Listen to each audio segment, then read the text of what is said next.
ನಮಸ್ಕಾರ ವೀಕ್ಷಕರೇ, ಸುದ್ದಿಯ ಸಿಂಹಾಸನ ನಮ್ಮ ಹಾಸನ ಟಿವಿಗೆ ಸ್ವಾಗತ. ಇವತ್ತು ನಮ್ಮ ಹಾಸನ ಟಿವಿ ಸ್ಟುಡಿಯೋದಲ್ಲಿ ಒಕ್ಕಲಿಗರ ಸೇನೆಯ ರಾಜ್ಯಾಧ್ಯಕ್ಷರಾದಂತಹ ಎನ್ ರಾಕೇಶ್ ಗೌಡ ಅವರು ಇವತ್ತು ನಮ್ಮ ಜೊತೆಗಿದ್ದಾರೆ. ಮೊದಲನೇದಾಗಿ ಅವರನ್ನ ಕಾರ್ಯಕ್ರಮಕ್ಕೆ ಸ್ವಾಗತ ಮಾಡೋಣ. ಸರ್, ಕಾರ್ಯಕ್ರಮಕ್ಕೆ ಸ್ವಾಗತ. ಇವತ್ತು ಒಕ್ಕಲಿಗರ ಸೇನೆಯ ಇಂಟ್ರೆಸ್ಟಿಂಗ್ ವಿಚಾರಗಳನ್ನ ತಿಳ್ಕೊಳ್ಳೋಕೆ ನಮ್ಮ ವೀಕ್ಷಕರು ತುಂಬಾ ಕಾತರದಿಂದ ಕಾಯ್ತಾ ಇದ್ದಾರೆ.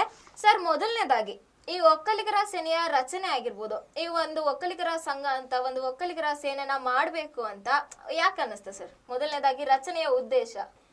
ಮೊದಲನೇದಾಗಿ ನಮ್ಮ ಹಾಸನ ಟಿ ವಿ ಎಲ್ಲ ವೀಕ್ಷಕರಿಗೂ ಕೂಡ ನನ್ನ ನಮಸ್ಕಾರಗಳು. ನಾವು ವಿದ್ಯಾರ್ಥಿ ಜೀವನದಿಂದನೂ ಕೂಡ ಹಲವಾರು ಹೋರಾಟಗಳಲ್ಲಿ ಭಾಗಿಯಾಗಿ ಹಲವಾರು ವಿದ್ಯಾರ್ಥಿ ಸಂಘಟನೆಗಳಲ್ಲಿ ಹೋರಾಟದ ಮೂಲಕ ಮುಂದೆ ಬಂದಿದ್ವಿ. ಅದಾದ ನಂತರ ಹಲವು ಘಟನೆಗಳು ಸಮಾಜಮುಖಿಯಾಗಿ ಹೋರಾಟದ ಹಾದಿಯಲ್ಲಿ ನಾವಿದ್ದಾಗ ಸಮುದಾಯದ ಪರವಾಗಿ ಒಂದು ಧ್ವನಿಯನ್ನು ಎತ್ತೋದಕ್ಕೆ ಒಂದು ಯುವಕರ ಒಂದು ನಾಯಕತ್ವ ಅವಶ್ಯಕತೆ ಇದೆ ಅಂತ ತುಂಬ ಜನ ಹಲವಾರು ನನ್ನ ಮಾರ್ಗದರ್ಶಕರು, ನಮ್ಮ ಹಿರಿಯರು ನಮಗೆ ತಿಳಿಸಿದರು. ಜನರ ಮಾರ್ಗದರ್ಶನದಿಂದ ಮತ್ತು ನಮ್ಮ ಗುರು ಹಿರಿಯರ ಮತ್ತು ಮುಖ್ಯವಾಗಿ ಬಾಲಗಂಗಾಧರ ಸ್ವಾಮೀಜಿಯವರ ಆಶೀರ್ವಾದಗಳೊಂದಿಗೆ ಈ ಸಂಘಟನೆ ಸ್ಥಾಪಿತವಾಗಿ ಮತ್ತು ಕಾರ್ಯಚಟುವಟಿಕೆಯಲ್ಲಿ ಭಾಗಿಯಾಗಿದ್ದೀವಿ. ಇವತ್ತು ತುಂಬ ಹೋರಾಟಗಳು ಮತ್ತು ಹಲವಾರು ಸಮಾಜಮುಖಿ ಕಾರ್ಯಕ್ರಮಗಳನ್ನ ಒಂದು ಯುವ ಸಮುದಾಯದ ಜೊತೆಗೆ ಸೇರಿಕೊಂಡು ಒಕ್ಕಲಿಗ ಯುವ ಜನಾಂಗದಲ್ಲಿ ಒಂದು ಸ್ವಾಭಿಮಾನದ ಕಿಚ್ಚನ್ನು ಇವತ್ತು ನಾವು ಹುಟ್ಟಿಸಿದ್ದೀವಿ. ಓಕೆ ಸರ್, ಈಗ ಒಕ್ಕಲಿಗರ ಸೇನೆಯ ರಾಜ್ಯಾಧ್ಯಕ್ಷರು ಬೆಂಗಳೂರಿಗೆ ಮಾತ್ರ ಸೀಮಿತರಾಗಿದ್ದಾರೆ ಅಂತ ಒಂದು ಮಾತಿದೆ. ಯಾಕೆ ಹಾಗೆ? ಬೆಂಗಳೂರಿಗೆ ಮಾತ್ರ ಯಾಕೆ ಸೀಮಿತರಾಗಿದ್ದಾರೆ? ಬೇರೆ ಕಡೆ ಅಷ್ಟೊಂದು ಇಲ್ಲ ಅಂತ ಮಾತಿದೆ. ಇದ್ರ ಬಗ್ಗೆ ಏನು ಹೇಳ್ತೀರಾ ಸರ್? ಇಲ್ಲ, ಖಂಡಿತವಾಗಿಲ್ಲ. ಒಕ್ಕಲಿಗರ ಸೇನೆ ಇವತ್ತು ಎಲ್ಲೆಲ್ಲಿ ಸಂಘಟನೆಯ ಸ್ಥಾಪನೆ ಆಗಿದೆ ಎಲ್ಲ ಕಡೆನೂ ಕೂಡ ಇವತ್ತು ಕಾರ್ಯಚಟುವಟಿಕೆಗಳಲ್ಲಿ ಭಾಗಿಯಾಗಿದೆ. ಆದರೆ ಅದು ರಾಜ್ಯ ಒಕ್ಕಲಿಗರ ಸಂಘದ ಅಧ್ಯಕ್ಷರುಗಳು ಮಾತ್ರ ಇವತ್ತು ಬೆಂಗಳೂರಿಗೆ ಸೀಮಿತವಾಗಿದ್ದಾರೆ. ಅದಕ್ಕೆ ಕಾರಣ ಬಂದು ಇವತ್ತು ಬೆಂಗಳೂರಿನಲ್ಲಿ ಹಣದ ಒಂದು ದೊಡ್ಡ ಮಟ್ಟದ ಭ್ರಷ್ಟಾಚಾರತೆಯಿಂದ ಮತ್ತು ಪಾರದರ್ಶಕವಾದಂಥ ಚುನಾವಣೆಯನ್ನು ನಡೆಸ್ತಲೇ ಹಣದ ದುರಾಸೆಗೆ ಬಿದ್ದು ಇವತ್ತು ಚುನಾವಣೆಗಳು ನಡೀತಿದೆ. ಆ ಕಾರಣದಿಂದ ಹಣದ ಪ್ರಾಬಲ್ಯದ ಮೇರೆಗೆ ಆಯ್ಕೆಯಾದಂಥ ಬಂದವರು ಬೆಂಗಳೂರಿನವರೇ ಅತಿ ಹೆಚ್ಚಾಗಿ ರಾಜ್ಯಾಧ್ಯಕ್ಷರುಗಳಾಗಿದ್ದಾರೆ. ಅವರು ಅಲ್ಲಿಗೆ ಸೀಮಿತವಾಗಿ ಕಾರ್ಯಚಟುವಟಿಕೆಯನ್ನು ನಡೆಸ್ತಿದ್ದಾರೆ ಅನ್ನೋದು ನಮ್ಮದು ಕೂಡ ನೋವಿದೆ. ಅದು ವಿಪರ್ಯಾಸ. ಓಕೆ ಸರ್, ಈಗ ಒಕ್ಕಲಿಗರ ಸಂಘ ಹಲವಾರು ಸಾಧನೆಗಳನ್ನ ಮಾಡಿದೆ. ಇದುವರೆಗೂ ಒಕ್ಕಲಿಗರ ಸಂಘ ಏನೇನು ಸಾಧನೆಗಳನ್ನ ಮಾಡಿದೆ ಅಂತ ನಮ್ಮ ವೀಕ್ಷಕರಿಗೆ ತಿಳಿಸ್ಕೊಡಿ. ಇಲ್ಲ, ಇವತ್ತು ಪ್ರಾತಸ್ಮರಣೀಯ ರಾಮಯ್ಯನವರು 1900ರಲ್ಲಿ ಒಂದು ಸಂಘಟನೆಯನ್ನು ಸ್ಥಾಪನೆ ಮಾಡಿದಾಗ ಶಿಕ್ಷಣ, ಆರೋಗ್ಯ ಮತ್ತು ಸಾಂಸ್ಕೃತಿಕವಾಗಿ ಎಲ್ಲ ರೀತಿಯಾಗಿ ಒಂದು ಬಡವರ ಏಳ್ಗೆಗೆ, ರೈತ ಮಕ್ಕಳ ಒಂದು ಶಿಕ್ಷಣಕ್ಕಾಗಿ ಒಂದು ಸಂಸ್ಥೆ ಅವಶ್ಯಕತೆ ಇದೆ. ಒಂದು ಸ್ವಾಮಿ ವಿವೇಕಾನಂದರ ಅನುಯಾಯಿಯಾಗಿದ್ದಂಥ ರಾಮಯ್ಯನವರು, ಪ್ರಾತಸ್ಮರಣೀಯವರು, ನಮ್ಮ ಮೈಸೂರು ಅರಸರ ಸಹಾಯದೊಂದಿಗೆ ರಾಜ್ಯ ಒಕ್ಕಲಿಗರ ಸಂಘವನ್ನು ಸ್ಥಾಪನೆಯನ್ನು ಮಾಡ್ತಾರೆ. ಅವರು ಕಂಡಂಥ ಕನಸು ನನಸಾಗ್ತಾ ಹೋಗುತ್ತೆ.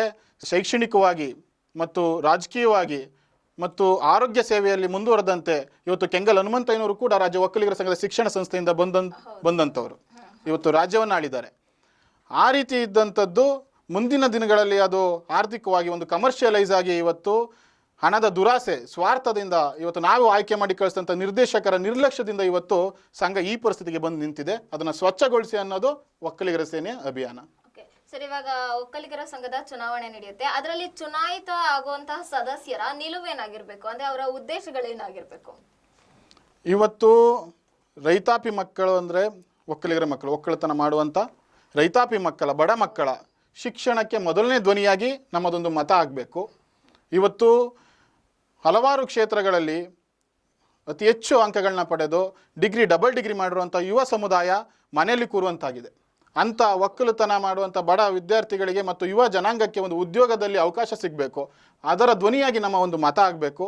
ಮತ್ತು ಸಾಮಾಜಿಕವಾಗಿ, ರಾಜಕೀಯವಾಗಿ ಇವತ್ತು ಪೂಜ್ಯನೀಯ ಬಾಬಾ ಸಾಹೇಬ್ ಅಂಬೇಡ್ಕರ್ ಅವರು ಕೊಟ್ಟಿರುವಂಥ ಸಂವಿಧಾನದ ಅಡಿಯಲ್ಲಿ ಇವತ್ತು ಎಲ್ಲ ಯುವ ಜನಾಂಗದ ಒಂದು ಕೂಗೆದ್ದಿದೆ. ಒಕ್ಕಲಿಗ ಸಮುದಾಯಕ್ಕೆ ಮೀಸಲಾತಿ ಅವಶ್ಯಕತೆ ಇದೆ. ಅದು ಜನಸಂಖ್ಯೆ ಆಧಾರದ ಮೇಲೆ ಇವಾಗಿನ ಪರಿಸ್ಥಿತಿಯಲ್ಲಿ ಇರುವಂಥ ಮೀಸಲಾತಿ ನಮಗೆ ಅನ್ಯಾಯ ಆಗಿದೆ ಅಂತ ಇದೆ. ಅದರ ಪರವಾಗಿ ಇವತ್ತು ಚುನಾಯಿತರಾಗುವಂಥ ನಿರ್ದೇಶಕರುಗಳು ಈ ಹೋರಾಟಕ್ಕೆ ಒಂದು ಧ್ವನಿಯಾಗಬೇಕು ಅನ್ನೋದು ಒಕ್ಕಲಿಗರ ಸೇನೆ ಆಶಯ ಆಗಿದೆ.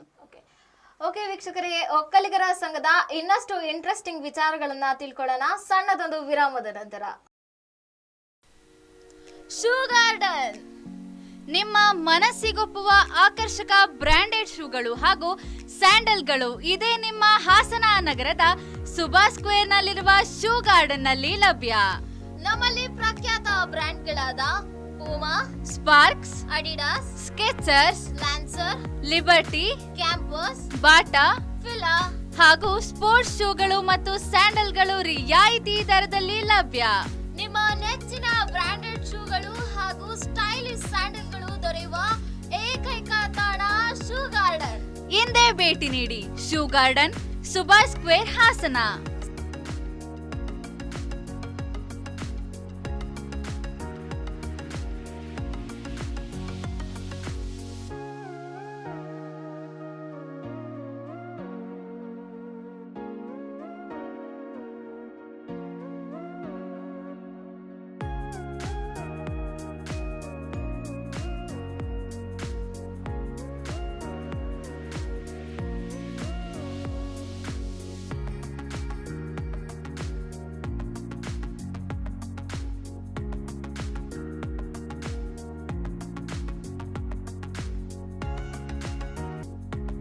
ಸಂಪರ್ಕಿಸಿ.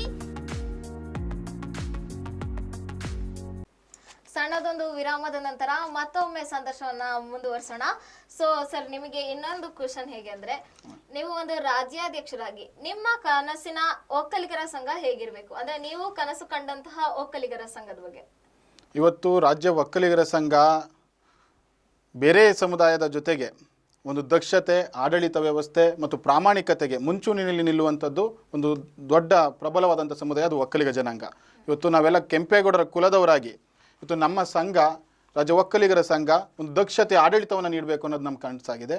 ಅದರ ಜೊತೆಗೆ ರಾಜ್ಯದ ಎರಡನೇ ಪ್ರಬಲವಾದಂಥ ಅತಿ ದೊಡ್ಡ ಸಂಖ್ಯೆಯಲ್ಲಿರುವಂಥ ಜನಾಂಗ ಒಕ್ಕಲಿಗರ ಸಂಘ. ಇವತ್ತು 5.25 ಕೋಟಿ ಅಜೀವ ಸದಸ್ಯರನ್ನು ಹೊಂದಿರುವಂಥದ್ದು ರಾಜ್ಯ ಒಕ್ಕಲಿಗರ ಸಂಘ. ಈ ಸಂಘ ಬೆಂಗಳೂರಿಗೆ ಮಾತ್ರ ಸೀಮಿತವಾಗದೆ ಇವತ್ತು ಹಾಸನ ಜಿಲ್ಲೆಗೂ ಕೂಡ, ಪ್ರತಿ ತಾಲೂಕಿಗೂ ಕೂಡ ಬಡ ಒಕ್ಕಲಿಗರಿಗೆ ಉಪಯೋಗ ಆಗುವಂತೆ ಒಕ್ಕಲಿಗ ಹೆಣ್ಣು ಮಕ್ಕಳಿಗೆ ವಿದ್ಯಾರ್ಥಿ ನಿಲಯಗಳು ಬೇಕು. ಇವತ್ತು ಸಕಲೇಶ್ಪುರ ಭಾಗವಾಗಿ, ಅರಸೀಕೆರೆ, ಬೇಲೂರು ಭಾಗವಾಗಿ ಅಥವಾ ಕಾಡಂಚಿನ ಪ್ರದೇಶಗಳಿಂದ ಬರುವಂಥ ವಿದ್ಯಾರ್ಥಿಗಳಿಗೆ ಇವತ್ತು ವಿದ್ಯಾರ್ಥಿ ನಿಲಯಗಳು, ಶಿಕ್ಷಣ ಸಂಸ್ಥೆಗಳು ಮತ್ತು ಆರೋಗ್ಯ ಕ್ಷೇತ್ರದಲ್ಲಿ ಹಾಸ್ಪಿಟಲ್ಗಳು ಇವತ್ತು ಅಂಥ ಗಡಿ ಪ್ರದೇಶದಲ್ಲಿರುವಂಥ ಬಡ ಒಕ್ಕಲಿಗರಿಗೆ ಮತ್ತು ಸರ್ವಜನರಿಗೂ ಉಪಯೋಗ ಆಗುವಂತೆ ಇವತ್ತು ರಾಜ್ಯ ಒಕ್ಕಲಿಗರ ಸಂಘ ರಾಜ್ಯ ವ್ಯಾಪ್ತಿಯಾಗಿ ಹಬ್ಬಿಸಬೇಕು ಅನ್ನೋದು ನಮ್ಮ ಕನಸಾಗಿದೆ.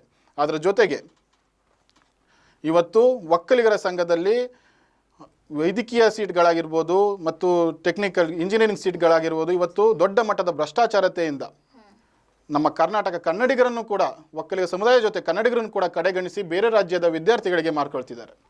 ಅದು ತಡೆಗಟ್ಟಿ ಸಂಪೂರ್ಣವಾಗಿ ಕನ್ನಡಿಗರಿಗೆ ಮೊದಲನೇ ಆದ್ಯತೆ, ಒಕ್ಕಲಿಗರಿಗೆ ಒಕ್ಕಲಿಗ ಶಿಕ್ಷಣ ಸಂಸ್ಥೆಗಳಲ್ಲಿ ಮೊದಲನೇ ಆದ್ಯತೆ ಕೊಡಬೇಕು ಮತ್ತು ಬಡ ವಿದ್ಯಾರ್ಥಿಗಳು, ಬಡ ಒಕ್ಕಲಿಗರು ಅವರು ತೆಗೆದಿರುವಂಥ ಅಂಕದ ಮೇರೆಗೆ ಒಂದು ಉದ್ಯೋಗವನ್ನು ಕೊಡಿಸುವಲ್ಲಿ ಮತ್ತು ಹೊಸ ಉದ್ಯಮಗಳನ್ನು ಸ್ಥಾಪನೆ ಮಾಡಿ ರೈತ ಜನಾಂಗಕ್ಕೆ ಉಪಯೋಗ ಆಗುವಂತೆ ಇವತ್ತು ಒಕ್ಕಲಿಗರ ಸಂಘ ನಡ್ಕೋಬೇಕು. ಇದೆಲ್ಲದಕ್ಕೂ ಕೂಡ ಒಕ್ಕಲಿಗರ ಸಂಘ ಶಕ್ತಿಯುತವಾಗಿದೆ, ಪ್ರಬಲವಾಗಿದೆ. ಇವತ್ತು ಮಾಹಿತಿಯ ಪ್ರಕಾರ 300 ಕೋಟಿಗೂ ಹೆಚ್ಚು ವಹಿವಾಟನ್ನು ನಡೆಸುವಂಥ ಒಂದು ಒಕ್ಕಲಿಗರ ಸಂಘ ಇದೆಲ್ಲದಕ್ಕೂ ಯೋಗ್ಯವಾಗಿದೆ.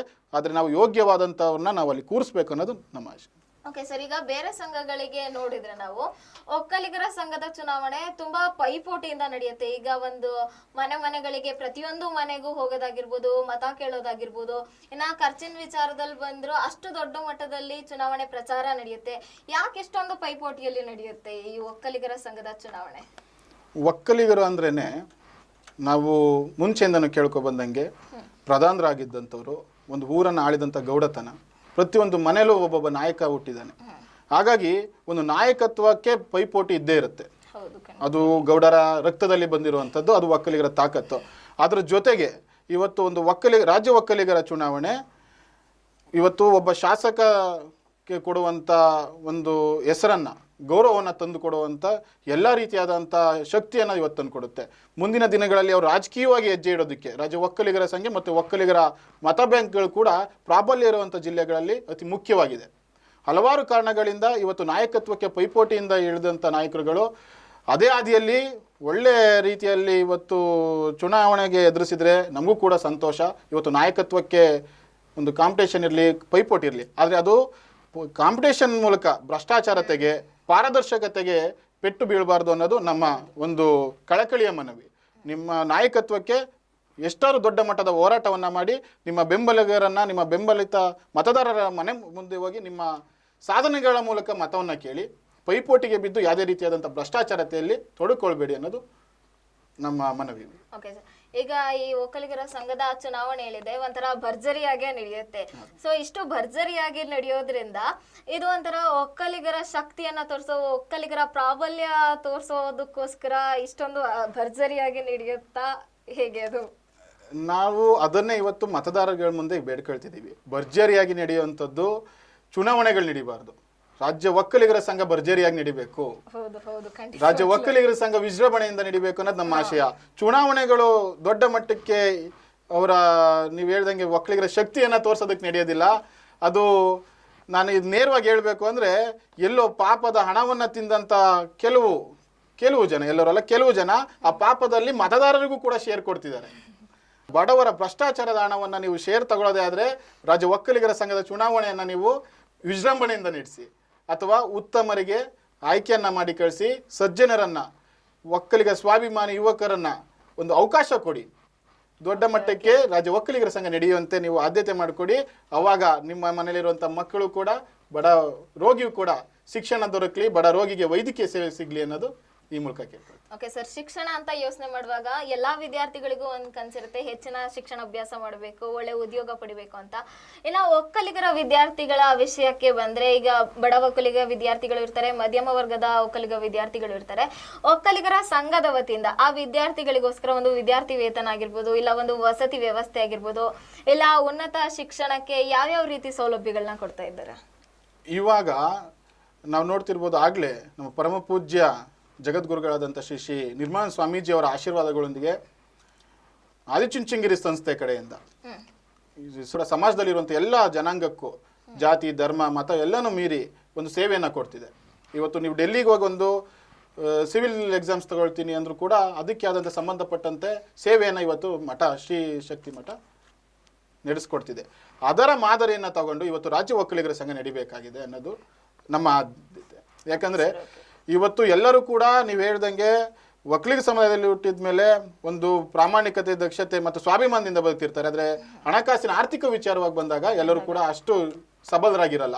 ಆ ಕಾರಣದಿಂದ ಗ್ರಾಮ ಮಟ್ಟದಲ್ಲಿ ಆಗಲಿಲ್ಲ ಅಂದರೂ ಹೋಬಳಿ ಮಟ್ಟದಿಂದ ಹಿಡಿದು ರಾಜ್ಯ ಒಕ್ಕಲಿಗರ ಸಂಘ ಹೋಬಳಿ ಮಟ್ಟದಿಂದ, ತಾಲೂಕು ಮಟ್ಟದಿಂದ ಒಂದು ಉನ್ನತ ಶಿಕ್ಷಣವನ್ನು ಪಡೆಯುವಂಥ ಯೋಗ್ಯತೆ ಇರುವಂಥ ಮಕ್ಕಳಿಗೆ ಒಂದು ಅಲ್ಲಿ ಕೋಚಿಂಗ್ ಸೆಂಟರ್ಗಳನ್ನ, ವಿದ್ಯಾರ್ಥಿ ನಿಲಯಗಳನ್ನ ಇವತ್ತು ಹೋಬಳಿ ಮಟ್ಟದಲ್ಲಿ, ತಾಲೂಕು ಮಟ್ಟದಲ್ಲಿ, ಜಿಲ್ಲಾ ಮಟ್ಟದಲ್ಲಿ ಒಂದು ಅವಕಾಶ ಮಾಡಿಕೊಟ್ಟು, ಮತ್ತು ಉಚಿತವಾಗಿ ಮೆರಿಟ್ ಇರುವಂಥ ಸ್ಟೂಡೆಂಟ್ಸ್ಗೆ ಉಚಿತವಾಗಿ ಒಂದು UPSC, KPSC ಎಲ್ಲ ಕ್ಷೇತ್ರಗಳಲ್ಲೂ ಕೂಡ ಉನ್ನತ ಶಿಕ್ಷಣಕ್ಕೆ ಅನುವಾಗುವಂತೆ ಇವತ್ತು ಮಾಡಿಕೊಡ್ಬೇಕು ಅಂತ ನನಗೆ.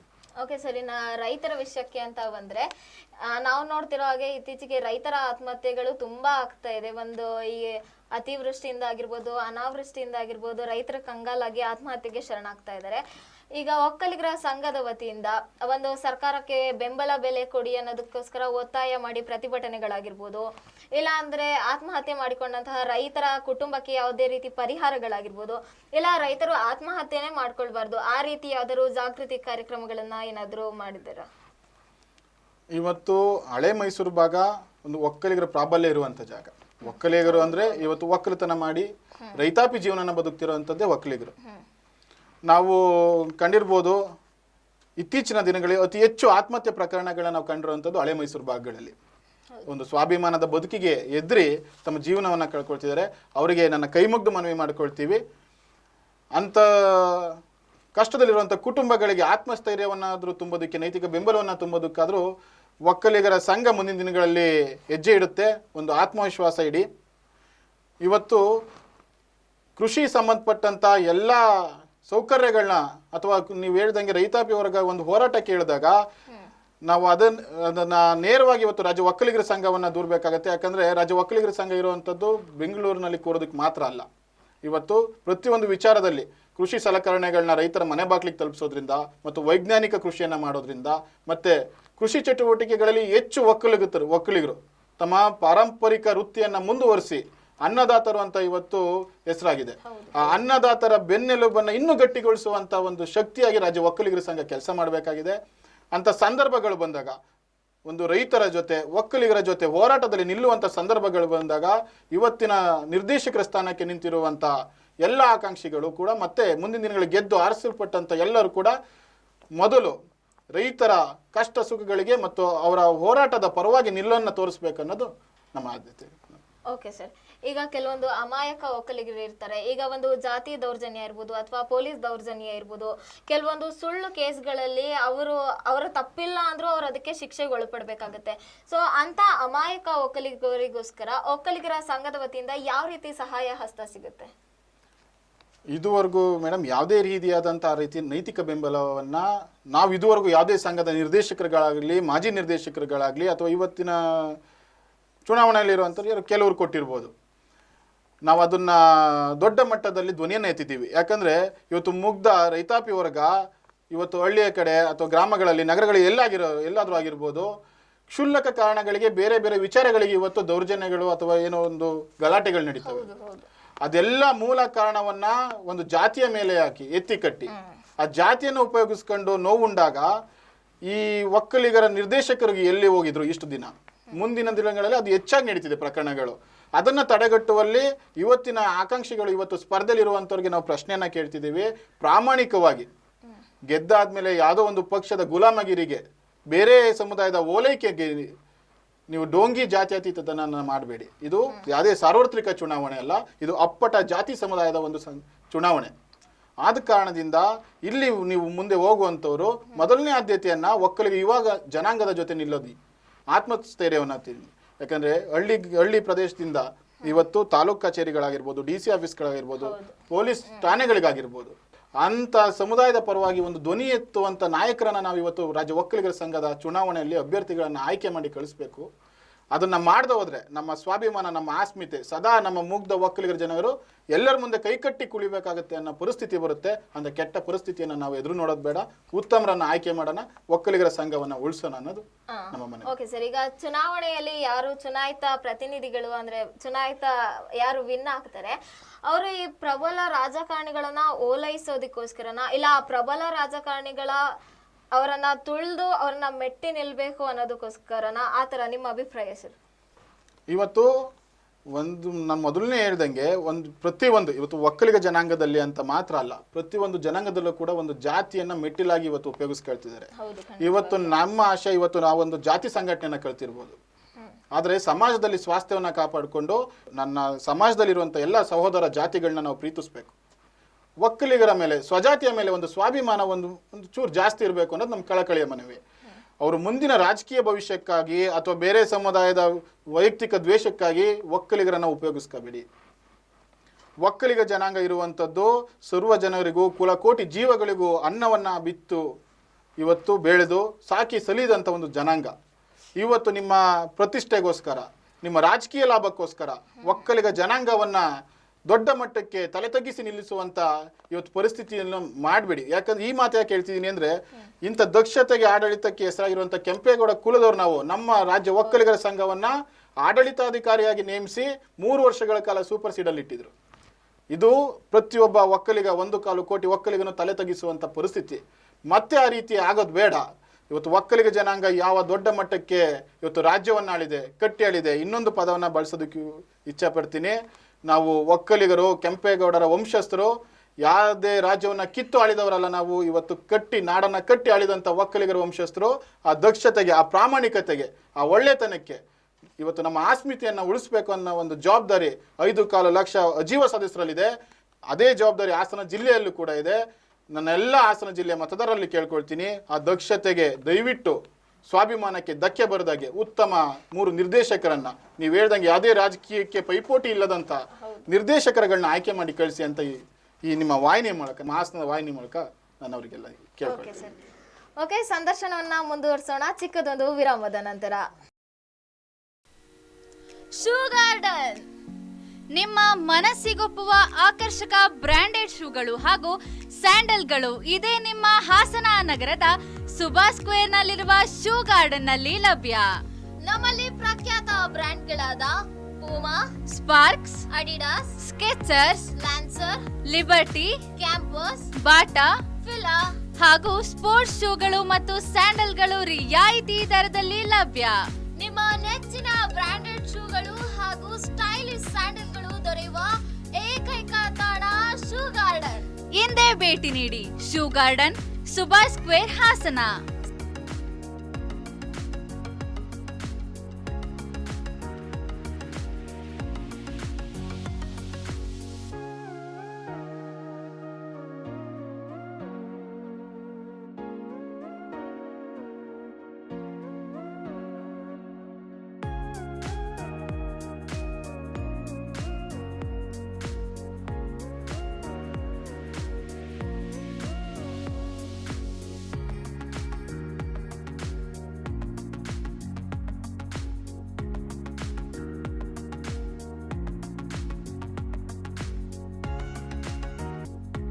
ಸಂಪರ್ಕಿಸಿ. ಚಿಕ್ಕದೊಂದು ವಿರಾಮದ ನಂತರ ಮತ್ತೆ ಕಾರ್ಯಕ್ರಮಕ್ಕೆ ಸ್ವಾಗತ. ಸರ್, ಮುಂದುವರೆದಂತೆ ಈಗ ರಾಜಕಾರಣದಲ್ಲಿ ಯಾರಿರ್ತಾರೆ ಅಂದ್ರೆ ಈ MLA-ಗಳಾಗಿರ್ಬೋದು, MP-ಗಳಾಗಿರ್ಬೋದು, MLC-ಗಳಾಗಿರ್ಬೋದು, ಅವರು ರಾಜಕಾರಣದಲ್ಲಿ ಇರೋರೆ ಆಲ್ರೆಡಿ. ಅವರು ಈ ಒಕ್ಕಲಿಗರ ಸೇನೆಗೆ ಬಂದು ಮತ್ತೆ ಸೇರ್ಕೊಳ್ತಾ ಇದ್ದಾರೆ. ಇದು ಒಂಥರ ಪಕ್ಷದ ಓಲೈಕೆಗೋಸ್ಕರ ಸೇರ್ಕೊತಾ ಇದಾರ ಪಕ್ಷ ಅಂದ್ರೆ ಒಕ್ಕಲಿಗರ ಸಂಘಕ್ಕೆ, ಇಲ್ಲ ಯಾವ ತರ ಸರ್? ಇದ್ರ ಬಗ್ಗೆ ಏನ್ ಹೇಳಕ್ ಇಷ್ಟಪಡ್ತೀರಾ? ಇವತ್ತು ರಾಜ್ಯ ಒಕ್ಕಲಿಗರ ಸಂಘ ಈ ಮಟ್ಟದ ಸ್ಥಿತಿಗೆ ಬರೋದಕ್ಕೆ ಇದು ಒಂದು ಪ್ರಮುಖ ಕಾರಣ. ಯಾಕಂದರೆ ಇದೊಂದು ಸಂಸ್ಕೃತಿಯನ್ನು ನಮ್ಮ ಒಕ್ಕಲಿಗರ ಸಂಘದ ಜೀವ ಸದಸ್ಯರು ಮುಂದುವರಿಸ್ಕೊಂಡು ಬಂದಿದ್ದಾರೆ ಮುಂಚೆಯಿಂದ. ಅವರಲ್ಲಿ ಜಾಗೃತಿಯನ್ನು ಮೂಡಿಸೋದಕ್ಕೋಸ್ಕರನೇ ದೊಡ್ಡ ಮಟ್ಟದ ಹೋರಾಟ ಸಮಿತಿಯನ್ನು ನಾವು ಮಾಡಿಕೊಂಡು ತಲಕಾವೇರಿ ಭಾಗದಿಂದ ಬೆಂಗಳೂರಿವರೆಗೂ ರಥಯಾತ್ರೆಗಳನ್ನೆಲ್ಲ ಜಾಗೃತಿ ಮೂಡಿಸಿದ್ದೀವಿ. ಮುಂದುವರೆದ್ರೆ ಇವತ್ತು ನೀವು ಕೇಳಿದಂಥ ಪ್ರಶ್ನೆಗೆ ಉತ್ತರ, ಅವರ ಒಂದು ಪಕ್ಷದ ಉಳಿವಿನ ಒಂದು ಹೋರಾಟದಲ್ಲಿ ಜಾತಿಯನ್ನು ಉಪಯೋಗಿಸ್ಕೊಳ್ತಿದ್ದಾರೆ. ಅದು ಪ್ರಮುಖವಾದರೆ ಮತ್ತಿನ್ನೊಂದು ಕಡೆ ಅವರ ಅಸ್ತಿತ್ವವನ್ನು ಉಳಿಸ್ಕೋಬೇಕಾದ ಪ್ರಶ್ನೆ ಬಂದಾಗ ಯಾವುದಾದ್ರು ಒಂದು ಅಧಿಕಾರದ ಅವಶ್ಯಕತೆ ಇರುತ್ತೆ. ಇವತ್ತು ಕರ್ನಾಟಕದ ಎರಡನೇ ಪ್ರಬಲ ಒಂದು ಸಮುದಾಯವಾದಂಥ ರಾಜ್ಯ ಒಕ್ಕಲಿಗರ ಸಂಘದಲ್ಲಿ ಪದಾಧಿಕಾರಿ ಆಗೋದು ಒಬ್ಬ MLA-ಗೆ ಸಮಾನ, ಅದರಲ್ಲಿ ಅಧ್ಯಕ್ಷರಾಗೋದು ಒಬ್ಬ ಕ್ಯಾಬಿನೆಟ್ ಮಿನಿಸ್ಟ್ರಿಗೆ ಸಮಾನ. ನಮ್ಮ ದೊಡ್ಡ ಮಟ್ಟದ ಒಂದು ಹೆಸರು ಮತ್ತು ದೊಡ್ಡ ಮಟ್ಟದ ಒಂದು ಕೀರ್ತಿಯನ್ನು ತಂದುಕೊಡುವಂಥ ವಿಚಾರ. ಆ ಕಾರಣಗಳಿಂದ ಮತ್ತು ಓಲೈಕೆ ರಾಜಕಾರಣ ನೀವು ಹೇಳ್ದಂಗೆ, ಮೊದಲನೇದಾಗಿ ಓಲೈಕೆ ರಾಜಕಾರಣವನ್ನು ಒಕ್ಕಲಿಗರು ಹಿಂದಿನ ಪೀಳಿಗೆಯವರು ಯಾವುದೂ ಒಪ್ಪಲಿರಲಿಲ್ಲ. ತುಂಬ ಸ್ವಾಭಿಮಾನದಿಂದ ಇವತ್ತು ನಾಡನ್ನು ಕಟ್ಕೊಂಡು ಬಂದರು. ಆದರೆ ಇವತ್ತಿನ ದಿನ ಈ ಪರಿಸ್ಥಿತಿಗೆ ತಗೊಂಡೋಗಿರೋದು ನಮಗೂ ಕೂಡ ನೋವಿನ ಸಂಗತಿ. ಈ ದುರಾಸೆಯಿಂದ ಬೇರೆ ಕ್ಷೇತ್ರದಲ್ಲಿ ಆಯ್ಕೆಯಾಗಿ ಇರುವಂಥ ಜನಪ್ರತಿನಿಧಿಗಳು ದಯವಿಟ್ಟು ರಾಜ್ಯ ಒಕ್ಕಲಿಗರ ಸಂಘವನ್ನು ಸ್ವತಂತ್ರವಾಗಿ ಬಿಡಿ. ಸ್ವತಂತ್ರವಾಗಿ ಒಂದು ಯುವ ಪೀಳಿಗೆಗೆ ಅವಕಾಶವನ್ನು ಮಾಡಿಕೊಡಿ, ಹೊಸಬರಿಗೆ ಅವಕಾಶವನ್ನು ಮಾಡಿಕೊಡಿ. ರಾಜ್ಯ ಒಕ್ಕಲಿಗರ ಸಂಘದ ಸರ್ವತೋಮುಖ ಬೆಳವಣಿಗೆಗೆ ಮುಂದುವರಿಯೋದಕ್ಕೆ ಒಂದು ಅವಕಾಶ ಮಾಡಿಕೊಡಿ ಅಂತ ಒಕ್ಕಲಿಗರ ಸೇನೆ ಮನವಿಯನ್ನು ಮಾಡುತ್ತೆ. ಓಕೆ ಸರ್, ಇವಾಗ ಚುನಾವಣೆ ಅಂತ ನಡೆಯುವಾಗ ಎಲ್ಲರಿಗೂ ತಿಳಿದಿರೋ ಹಾಗೆ ಈಗ ಒಂದು ದುಡ್ಡನ್ನ ಹಂಚೋದಾಗಿರ್ಬೋದು ಕಾನೂನು ಬಾಹಿರವಾಗಿ, ಇಲ್ಲ ಬೇರೆ ಒಂದನ್ನ ಮತದಾರರನ್ನ ಓಲೈಸ್ಕೊಳ್ಳೋದಕ್ಕೋಸ್ಕರ ಹಲವಾರು ಪ್ರಯತ್ನಗಳನ್ನ ಮಾಡ್ತಾರೆ. ಒಂಥರ ಹೇಗಾಗ್ಬಿಟ್ಟಿದೆ ಅಂದ್ರೆ ದುಡ್ಡಿರೋರೇ ಗೆಲ್ತಾರೆ, ದುಡ್ಡಿರೋರೇ ಚುನಾಯಿತರಾಗ್ತಾರೆ, ದುಡ್ಡಿದ್ರೆ ನಾವು ರಾಜಕೀಯದಲ್ಲಿ ಇರ್ಬೋದು ಅನ್ನೋ ಒಂದು ಮೈಂಡ್ ಸೆಟ್ ಬಂದ್ಬಿಟ್ಟಿದೆ. ಅದ್ರ ಬಗ್ಗೆ ನಿಮ್ಮ ಅಭಿಪ್ರಾಯ ಸರ್? ಇವತ್ತು ನಾನು ಮತದಾರರಲ್ಲಿ ಒಂದೇ ಕೇಳ್ಕೊಳ್ಳೋವಂಥದ್ದು, ನಾವು ಆ ಸಂಸ್ಕೃತಿಯನ್ನು ಮುಂದುವರಿಸಿದ್ರೆ ಈ ಹಣವಂತರೇ ರಾಜಕೀಯಕ್ಕೆ ಬರಬೇಕು, ಹಣವಂತರೇ ಒಂದು ಪ್ರಮುಖ ಚುನಾವಣೆಯಲ್ಲಿ ಗೆಲ್ಲಬೇಕು, ಹಣ ಬಾಡು ಹೆಂಡಕ್ಕೆ ನಾವು ಮಾರ್ಕೋಬೇಕು ಅನ್ನೋದೇ ಮುಂದುವರೆದ್ರೆ ನಿಮ್ಮ ಪೀಳಿಗೆಯ ನಮ್ಮ ಮಕ್ಕಳ ಭವಿಷ್ಯ ಬೀದಿ ಪಾಲಾಗುತ್ತೆ. ಇವತ್ತು ಉಳ್ಳವರೇ ಎಲ್ಲ ಒಂದು ಸಂಸ್ಥೆಗಳ ಅಥವಾ ರಾಜಕೀಯ ಅಧಿಕಾರಗಳನ್ನ ಅನುಭವಿಸೋದಾದರೆ ಸಾಮಾನ್ಯರ ಪರಿಸ್ಥಿತಿ ಏನಾಗ್ಬೋದು? ಪ್ರತಿಯೊಂದನ್ನು ಯೋಚನೆ ಮಾಡಬೇಕು. ಮುಂದಿನ ದಿನಗಳಲ್ಲಿ ಹಣವಂತರು ಯಾರಿದ್ದಾರೆ ಮತ್ತು ಪ್ರಾಬಲ್ಯ ಇರುವಂಥ ಬೇರೆ ಶಕ್ತಿಗಳನ್ನು ಉಪಯೋಗಿಸ್ಕೊಂಡು ಈ ರೀತಿ ಸಮುದಾಯದ ಸಂಘಟನೆಗಳ ಒಳಗಡೆ ಬರೋದಕ್ಕೆ ಯಾರು ಪ್ರಯತ್ನ ಪಡ್ತಾರೆ ಅಂಥವ್ರನ್ನ ನೇರವಾಗಿ ತಿರಸ್ಕರಿಸಬೇಕು. ಪಾರದರ್ಶಕವಾದಂಥ ಚುನಾವಣೆಯನ್ನು ನಡೆಸೋದಕ್ಕೆ ಅಜೀವ ಸದಸ್ಯರು ಅವಕಾಶ ಮಾಡಿಕೊಡ್ಬೇಕು. ನಾನು ಇನ್ನೊಂದು ಕೇಳ್ಕೊಳ್ತೀನಿ, ಮೊದಲನೇದಾಗಿ ನಿಮಗೆ ತಿಳಿಸ್ತೆ, ಅವ್ರು ಎಲ್ಲೋ ಲೂಟಿ ಮಾಡಿದಂಥ ಪಾಪದ ಹಣದಲ್ಲಿ ನಮಗೂ ಇವತ್ತು ಪಾಲುದಾರರಾಗಿ ಮಾಡ್ತಿದ್ದಾರೆ. ಆ ಸಂಸ್ಕೃತಿ ಕೊನೆ ಆಗಬೇಕು ಅಂದರೆ ಅವರು ಎಷ್ಟೇ ಹಣವನ್ನು ಇವತ್ತು ಹೆಂಡವನ್ನು ಇವತ್ತು ಮತದಾರರಿಗೆ ಆಮಿಷವಾಗಿ ಕೊಡಲಿ, ಅದನ್ನು ಉಪಯೋಗಿಸ್ಕೊಳ್ಳಿ. ಆದರೆ ಆ ಪಾಪದ ಹಣಕ್ಕೆ ಯಾವತ್ತೂ ಕೂಡ ನೀವು ಋಣಿಯಾಗಬೇಡಿ. ನಿಮ್ಮ ಮಕ್ಕಳ ಭವಿಷ್ಯವನ್ನು ನಿಮ್ಮ ತಲೆಯಲ್ಲಿ ಇಟ್ಟು ನಿಮ್ಮ ಮತವನ್ನು ಚಲಾಯಿಸಿ. ನಿಮ್ಮ ಮಕ್ಕಳಿಗೆ ನಿಮ್ಮ ಮನೆ ಬಾಗಿಲಿಗೆ ಒಂದು ಆರೋಗ್ಯ ಸಂಸ್ಥೆಗಳು ಬರಲಿ, ಶಿಕ್ಷಣ ಸಂಸ್ಥೆಗಳು ಬರಲಿ, ವಿದ್ಯಾರ್ಥಿ ನಿಲಯಗಳು ಬರಲಿ. ಅಲ್ಲಿ ನಮ್ಮ ಮಕ್ಕಳು, ರೈತರ ಮಕ್ಕಳು ಇವತ್ತು ಉದ್ಯೋಗಕ್ಕಾಗಿ ಶಿಕ್ಷಣಕ್ಕಾಗಿ ಎಷ್ಟು ಆಕಾರದಿಂದ ಇವತ್ತು ಕಷ್ಟಪಡ್ತಿದ್ದಾರೆ. ಅನ್ನೋದನ್ನ ನಾವು ಈ ಪರಿಸ್ಥಿತಿಯಲ್ಲಿ ನೋಡ್ತಿದ್ದೀವಿ. ಅದನ್ನೆಲ್ಲ ಕೊನೆಗಾಣಿಸ್ಬೇಕು ಅಂದರೆ ಹಣವಂತರಿಗೆ, ಪ್ರಾಬಲ್ಯ ಇರೋರಿಗೆ ಬೇರೆ ರೀತಿಯಾದಂಥ ಆಮಿಷವನ್ನು ಒಡ್ಡಿ ಇವತ್ತು ಚುನಾವಣೆಗೆ ಬರ್ತಿರೋವಂಥವ್ರನ್ನ ನಾವು ನೇರವಾಗಿ ತಿರಸ್ಕರಿಸಿದರೆ ಮಾತ್ರ ಒಕ್ಕಲಿಗರ ಒಂದು ಭವಿಷ್ಯ ಉಜ್ವಲವಾಗುತ್ತೆ ಮತ್ತು ಸಮಸ್ತ ರೈತ ಕುಲಕ್ಕೊಂದು ಒಂದು ದೊಡ್ಡ ಮಟ್ಟದ ಆಸ್ಮಿತೆಯನ್ನು ಉಳಿಸೋದಕ್ಕೆ ಮತ್ತೆ ರಾಜ್ಯದ ಒಕ್ಕಲಿಗರ ಸಂಘದ ಗೌರವನ ಎತ್ತಿ ಹಿಡಿಯೋದಕ್ಕಾಗುತ್ತೆ ಅನ್ನೋದು ಈ ಸಂದರ್ಭದಲ್ಲಿ. ಓಕೆ ಸರ್, ಈಗ ರೈತ ದೇಶದ ಬೆನ್ನೆಲುಬು ಅಂತ ಹೇಳ್ತಾರೆ. ಈಗ ಒಬ್ಬ ರೈತ ಆತ್ಮಹತ್ಯೆ ಮಾಡ್ಕೊಂಡ ಅಂತಂದ್ರೆ ಇನ್ನೇನು ಮನುಕುಲದ ಅಳಿವೇನಿದೆ ಅದು ತುಂಬಾ ಹತ್ರದಲ್ಲಿದೆ ಅಂತ ಅದರ ಅರ್ಥ. ನಾವು ತಿನ್ನೋ ಪ್ರತಿಯೊಂದು ತುತ್ತು ಅನ್ನ ಕೂಡ ರೈತ ಅಷ್ಟೇ ಕಷ್ಟಪಟ್ಟು ಬೆಳೆದಿರ್ತಾನೆ. ಈಗ ನಾವು ಆತ್ಮಹತ್ಯೆ ಅಂತ ನೋಡುವಾಗ ಅದರಲ್ಲಿ ಗರಿಷ್ಠ ಪ್ರಮಾಣ ಒಕ್ಕಲಿಗರೇ ಇರ್ತಾರೆ. ಒಕ್ಕಲಿಗತನ ಮಾಡುವಂಥ ರೈತರೇ ಅತಿ ಹೆಚ್ಚಾಗಿ ಆತ್ಮಹತ್ಯೆ ಮಾಡ್ಕೊಂಡಿರ್ತಾರೆ. ಈಗ ಬ್ಯಾಂಕಲ್ಲಿ ಬಂದು ಸಾಲ ತಗೊಂಡಿರೋದಾಗಿರ್ಬೋದು, ಅಂದ್ರೆ ಬೆಳೆನ ನೆಚ್ಕೊಂಡು ಮಳೆನ ನೆಚ್ಕೊಂಡು ಸಾಲ ಮಾಡಿರ್ತಾರೆ. ಅತಿವೃಷ್ಟಿಯಿಂದನೋ ಅನಾವೃಷ್ಟಿಯಿಂದನೋ ಆ ಸಾಲನ ಮರುಪಾವತಿ ಮಾಡೋಕ್ಕಾಗೋದಿಲ್ಲ. ಆ ಕಡೆ ಬ್ಯಾಂಕಿಂದನೂ ಟಾರ್ಚರ್ ಬರ್ತಾ ಇರುತ್ತೆ ತೀರಿಸ್ಬೇಕು ಅಂತ. ಸೊ ಈಗ ಒಂದು ಸರ್ಕಾರಕ್ಕೆ ಸಾಲ ಮನ್ನಾ ಮಾಡೋರಾಗಿರ್ಬೋದು, ಆ ಥರ ಯಾವ್ದಾದ್ರು ಪ್ರತಿಭಟನೆಗಳು, ಒಕ್ಕಲಿಗ ರೈತರು ಆತ್ಮಹತ್ಯೆ ಮಾಡ್ಕೋತಾ ಇದ್ದಾರೆ ಅಂದ್ರೆ ಅದು ಒಂಥರ ಒಕ್ಕಲಿಗರ ಸಂಘನೇ ಆತ್ಮಹತ್ಯೆ ಮಾಡ್ಕೊಂಡಷ್ಟು ಒಂದು ಸಂಕಷ್ಟದ ಪರಿಸ್ಥಿತಿ. ಇದ್ರ ಬಗ್ಗೆ ಏನು ಹೇಳ್ತೀರಾ ಸರ್? ಇಲ್ಲ, ಸತ್ಯವಾದ ಮಾತು ಮೇಡಮ್. ನೀವು ಹೇಳಿದ್ದನ್ನ ಮಾತನ್ನು ನಾನು ಮತ್ತೊಮ್ಮೆ ಹೇಳಕ್ಕೆ ಇಚ್ಛೆ ಪಡ್ತೀನಿ. ಇವತ್ತು ರೈತರು ಒಂದು ಲೋಕಧರ್ಮದಲ್ಲಿ ಬದುಕ್ತಿರುವಂಥ ರೈತರಿಗೆ ಯಾವುದೇ ರಾಜಕೀಯದ ಪರಿಸ್ಥಿತಿ ಗೊತ್ತಿರಲ್ಲ. ಇವತ್ತು ಹಲವಾರು ಕಾರಣಗಳಿಂದ ಆತ್ಮಹತ್ಯೆ ಮಾಡ್ಕೊಳ್ತಿದ್ದಾನೆ. ಒಕ್ಕಲತನ ಮಾಡುವಂಥವರೇ ರೈತಾಪಿ ವರ್ಗ. ಇವತ್ತು ರೈತಾಪಿ ವರ್ಗ ಆತ್ಮಹತ್ಯೆ ಮಾಡ್ಕೊಳ್ತಿದ್ರೆ ರಾಜ್ಯ ಒಕ್ಕಲಿಗರ ಸಂಘದೇ ಆತ್ಮಹತ್ಯೆಯನ್ನು ಮಾಡ್ಕೊಳ್ತಿರುವಂಥ ಒಂದು ಆ ರೀತಿ ಭಾಸವಾಗುತ್ತೆ ಅನ್ನೋ ನಿಮ್ಮ ಮಾತುಗಳಿಗೆ 100% ಸತ್ಯ ಇದೆ. ಆದರೆ ಇಷ್ಟು ವರ್ಷಗಳ ಕಾಲ ರೈತಾಪಿ ವರ್ಗಕ್ಕೆ ಯಾವುದೇ ರೀತಿಯಾದಂಥ ಯೋಜನೆಗಳನ್ನ ತಂದಿಲ್ಲದೆ ಇರುವಂಥದ್ದು ನಮ್ಮ ದುರ್ದೈವ. ಮತ್ತು ಇನ್ನು ಮುಂದಕ್ಕಾದರೂ ರಾಜ್ಯ ಒಕ್ಕಲಿಗರ ಸಂಘ ಇದ್ರ ಬಗ್ಗೆ ನಿಲುವನ್ನು ಸ್ಪಷ್ಟಪಡಿಸಬೇಕು ಅನ್ನೋದನ್ನು ನಾವು ದೊಡ್ಡ ಮಟ್ಟದಲ್ಲಿ ಧ್ವನಿ ಎತ್ತಿದ್ದೀವಿ. ರಾಜ್ಯ ಒಕ್ಕಲಿಗರ ಸೇನೆಯಿಂದ ದೊಡ್ಡ ಮಟ್ಟದ ಜಾಗೃತಿಯನ್ನು ಮೂಡಿಸ್ತಿದ್ದೀವಿ. ಯಾಕಂದರೆ ಇವತ್ತು ರೈತಾಪಿ ವರ್ಗ ಉಳಿದ್ರೆ, ಒಕ್ಕಲುತನ ಉಳಿದ್ರೆ ಇಡೀ ದೇಶ ಉಳಿಯುತ್ತೆ, ಪ್ರಪಂಚ ಉಳಿಯುತ್ತೆ. ಪ್ರತಿಯೊಂದು ತುತ್ತನ್ನು ತಿನ್ಬೇಕಾದ್ರೆ ನಾವು ರೈತನನ್ನು ನೆನೆಸ್ಕೊಂಡು ತಿಂತೀವಿ. ಆದರೆ ಅವನನ್ನು ಬರೀ ರಾಜಕೀಯಕ್ಕೆ ಮಾತ್ರ ಉಪಯೋಗಿಸ್ಕೊಳ್ತಿದ್ದಾರೆ. ಇವತ್ತು ರೈತರಿಗೆ ಒಂದು ಆತ್ಮಹತ್ಯೆ ಪ್ರಕರಣಗಳಾಗಿರ್ಬೋದು ಅಥವಾ ರೈತ ಮಕ್ಕಳ ಇವತ್ತು ಶಿಕ್ಷಣ ಆಗಿರ್ಬೋದು, ರೈತ ಮಕ್ಕಳಿಗೆ ನಾವು ನೇರವಾಗಿದ್ದೀವಿ, ಸ್ಪಷ್ಟವಾಗಿದ್ದೀವಿ. ಒಕ್ಕಲಿಗರ ಸೇನೆ ರೈತರ ಎಲ್ಲ ಕಷ್ಟಗಳನ್ನ ದೂರ ಮಾಡೋಕ್ಕಾಗಲಿಲ್ಲ ಅಂದ್ರೂ ರೈತರ ಭವಿಷ್ಯವನ್ನು ಕಾಪಾಡೋದಕ್ಕೆ ನಾವು ನೇರ ನಿಲುವನ್ನು ತೋರಿಸಿದ್ದೀವಿ. ರಾಜ್ಯ ಒಕ್ಕಲಿಗರ ಸಂಘಕ್ಕೆ ತುಂಬ ವರ್ಷಗಳಿಂದ ಪ್ರಶ್ನೆಯನ್ನು ಹಾಕೊಳ್ತಾ ಬಂದಿದ್ದೀವಿ. ಅದೇನೆಂದರೆ ಇವತ್ತು ರೈತ ಆತ್ಮಹತ್ಯೆ ಮಾಡ್ಕೊಳ್ತಿರೋವಂಥದ್ದು ಮೊದಲನೇ ಭಾಗವೇ ಆರ್ಥಿಕ ಸಮಸ್ಯೆ. ತನ್ನ ವರ್ಷವಿಡೀ ಅವನ ಜೀವನ ಪರ್ಯಂತ ಒಂದು ಸ್ವಾಭಿಮಾನದ ಬದುಕನ್ನು ಕಟ್ಕೊಂಡಿರ್ತಾನೆ. ಇವತ್ತು ಬೆಳೆ ನಾಶ ಆದ ನಂತರ ಅವನು ಆರ್ಥಿಕವಾಗಿ ಹಿಂದೆ ಉಳಿದಾಗ ತನ್ನ ಮಕ್ಕಳಿಗೆ ಶಿಕ್ಷಣವನ್ನು ಕೊಡೋದ್ರಲ್ಲಿ ಕಷ್ಟ ಬೀಳ್ತಾನೆ. ತನ್ನ ಮಕ್ಕಳಿಗೆ ಉದ್ಯೋಗವನ್ನು ಕೊಡಿಸೋದ್ರಲ್ಲಿ ಇವತ್ತು ಕಷ್ಟ ಇದೆ. ಜಾಗತಿಕ ಮಟ್ಟದಲ್ಲಿ ದೊಡ್ಡ ಮಟ್ಟದ ಬದಲಾವಣೆ ಆದ ನಂತರ ಇವತ್ತು ರೈತಾಪಿ ಜೀವನವನ್ನು ಮಾಡೋದಕ್ಕೆ ಎಷ್ಟೋ ಜನ ಮುಂದೆ ಬರ್ತಿಲ್ಲ. ಹಲವಾರು ಸಮಸ್ಯೆಗಳಿಂದ ಇವತ್ತು ಆತ್ಮಹತ್ಯೆ ಮಾಡ್ಕೊಳ್ತಾನೆ. ಇದಕ್ಕೆ ಪ್ರಬಲವಾಗಿ ಮುಖ್ಯವಾಗಿ ಇದಕ್ಕೆ ಒಂದು ಬದಲಾವಣೆ ತರಬೇಕು ಅಂದರೆ ರೈತಾಪಿ ವರ್ಗಕ್ಕೆ ಒಂದು ಮೀಸಲಾತಿ ಅವಶ್ಯಕತೆ ಇದೆ. ದೊಡ್ಡ ಮಟ್ಟದ ಒಂದು ಆಂದೋಲನ ಆಗಬೇಕಾಗಿದೆ. ರಾಜ್ಯ ಒಕ್ಕಲಿಗರ ಸಂಘ ರೈತಾಪಿ ವರ್ಗಕ್ಕೆ ಆರ್ಥಿಕವಾಗಿ ನೆರವನ್ನು ಕೊಡೋದ್ರ ಜೊತೆಗೆ ಬಡ ರೈತ ಮಕ್ಕಳ ಭವಿಷ್ಯಕ್ಕಾಗಿ ಏನನ್ನ ಯೋಜನೆ ತರ್ತಾರೆ. ಮೊದಲನೇದಾಗಿ ಇವತ್ತು ಎಲ್ಲ ಯುವ ಜನಾಂಗ ಇವತ್ತು ಮೀಸಲಾತಿ ಕೂಗೆತ್ತಿದೆ. ಅದನ್ನು ಕೊಡಿಸಿದ್ರೆ ಎಲ್ಲೋ ಒಂದು ಕಡೆ ನಾವು ರೈತರ ಆತ್ಮಹತ್ಯೆಯನ್ನು ತಡಿಬೋದು. ಯಾಕಂದರೆ ಪ್ರತಿಯೊಬ್ಬ ತಂದೆ ತಾಯಿ ಕೂಡ ಮಕ್ಕಳ ಶಿಕ್ಷಣಕ್ಕಾಗಿ, ಮಕ್ಕಳ ಭವಿಷ್ಯಕ್ಕಾಗಿ ದುಡಿತಿರ್ತಾರೆ ಎಲ್ಲ ಕ್ಷೇತ್ರದಲ್ಲೂ ಕೂಡ. ಅದರಲ್ಲಿ ರೈತನೂ ಕೂಡ ಒಬ್ಬ.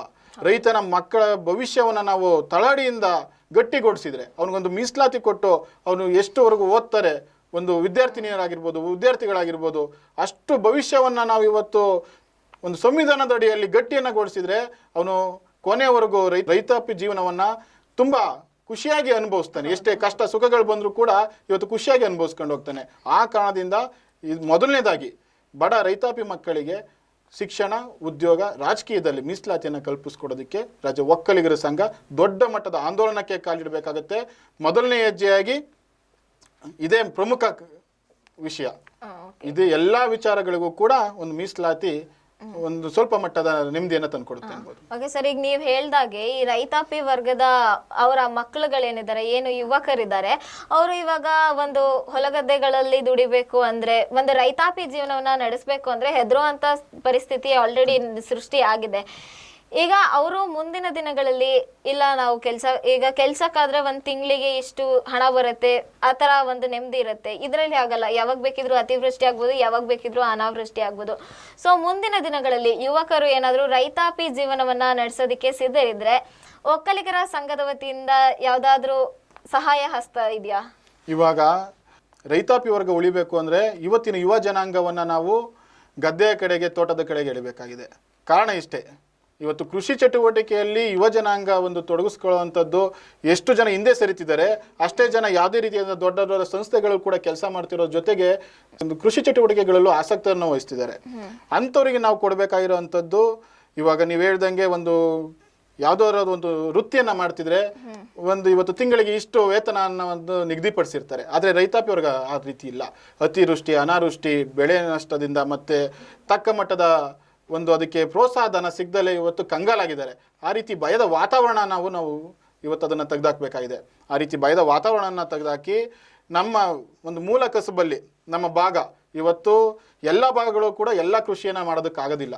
ಆ ಸಂಬಂಧಪಟ್ಟ ಪ್ರದೇಶಗಳಿಗೆ ಆ ಸಂಬಂಧಪಟ್ಟ ಕೃಷಿಯನ್ನು ನೇಮಿಸಿ ಅಲ್ಲಿ ಯುವಕರಿಗೆ ಒಂದು ದೊಡ್ಡ ಮಟ್ಟದ ತಯಾರಿಯನ್ನು ಕೊಟ್ಟು ಅಲ್ಲಿ ಬೆಂಬಲ ಬೆಲೆಯನ್ನು ಘೋಷಣೆ ಮಾಡಿ ಸರ್ಕಾರದಿಂದ ಕನಿಷ್ಠ ಬೆಲೆ ಅವರಿಗೆ ಏನೇ ಬೆಳೆದ್ರು ಅವನು ಕೃಷಿ ಚಟುವಟಿಕೆಯನ್ನು ಶುರು ಮಾಡಿದಾಗ ಅವನು ಬಿತ್ತನೆ ಮಾಡಿದ ದಿನ ಎಷ್ಟು ಅವರು ಬೆಂಬಲವನ್ನು ಘೋಷಣೆ ಮಾಡ್ತಾರೆ, ಅದೇ ಕನಿಷ್ಠ ಬೆಲೆಯನ್ನು ಅವನು ಅದನ್ನು ಕೂಲಿಗೆ ಬಂದಾಗಲೂ ಕೊಟ್ಟರೆ ಇವತ್ತು ಯುವ ಸಮುದಾಯವನ್ನು ಕೃಷಿ ಚಟುವಟಿಕೆ ಎಳೆಯೋದೇನು ಕಷ್ಟ ಇಲ್ಲ.